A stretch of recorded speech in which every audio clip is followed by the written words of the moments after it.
ప్రసవ సమయంలో ఆడవాళ్ళు ఎందుకు అంత బాధపరిస్తారో మీకు తెలుసా?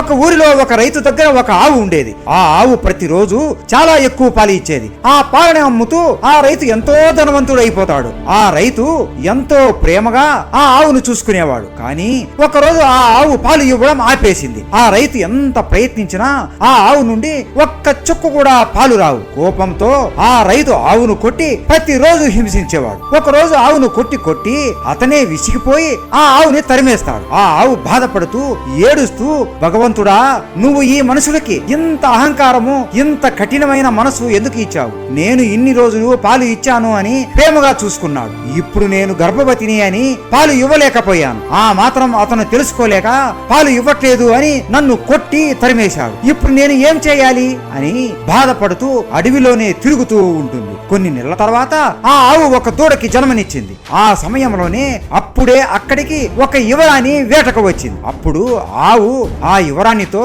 అమ్మా, నా బిడ్డను నా వీపు మీద పెట్టు, ఇక్కడ నుండి నేను వేరే చోటికి తీసుకుని వెళ్ళాలి అని అడుగుతుంది. ఆ యువరాణి ఆవుని హీనంగా చూస్తూ, ఛీ ఛీ, నీ బిడ్డ చూడడానికి దరిద్రంగా చండాలంగా ఉంది, నేను దానిని పట్టుకుని నీ ఊపి మీద పెట్టాలా? బ్రతికితే బ్రతుకు, లేదంటే చావు అని అవమానిస్తుంది. ఇది విని ఆ ఆవుకి ఎంతో బాధ వేస్తుంది. తన బిడ్డని చూసుకుని ఎంతో బాధపడుతుంది. ఆవు కోపంతో ప్రసవ సమయంలో ఎంతో నొప్పిని భరించి అలిసిపోయి, నిన్ను సహాయం కోరాను, నన్ను, నా బిడ్డను నువ్వు అవమానించావు, నీకు అస్సలు ఈ నొప్పి విలువ తెలియదు కదా, ఇక నుండి ప్రసవ సమయంలో నేను పడిన బాధ కన్నా 100 రెట్లు ఎక్కువ బాధ మీరు పడతారు. అలాగే మీకు పుట్టిన బిడ్డ 9 నెలల వరకు నడవలేరు, కానీ ఆవుకు పుట్టిన బిడ్డలు మాత్రం ఇక నుండి పుట్టినప్పటి నుండి నడుస్తాయి అని ఆ యువరాణిని శపిస్తుంది. ఆ ఆవు శాపం మనుషులకి దయ మరియు కరుణ విలువను తెలియజేస్తుంది. అలా ఇప్పటికీ ప్రతి ఒక్క ఆడవాళ్ళు ఈ శాపాన్ని అనుభవిస్తున్నారు. గోమాత అంటే మీకు ఇష్టం ఉంటే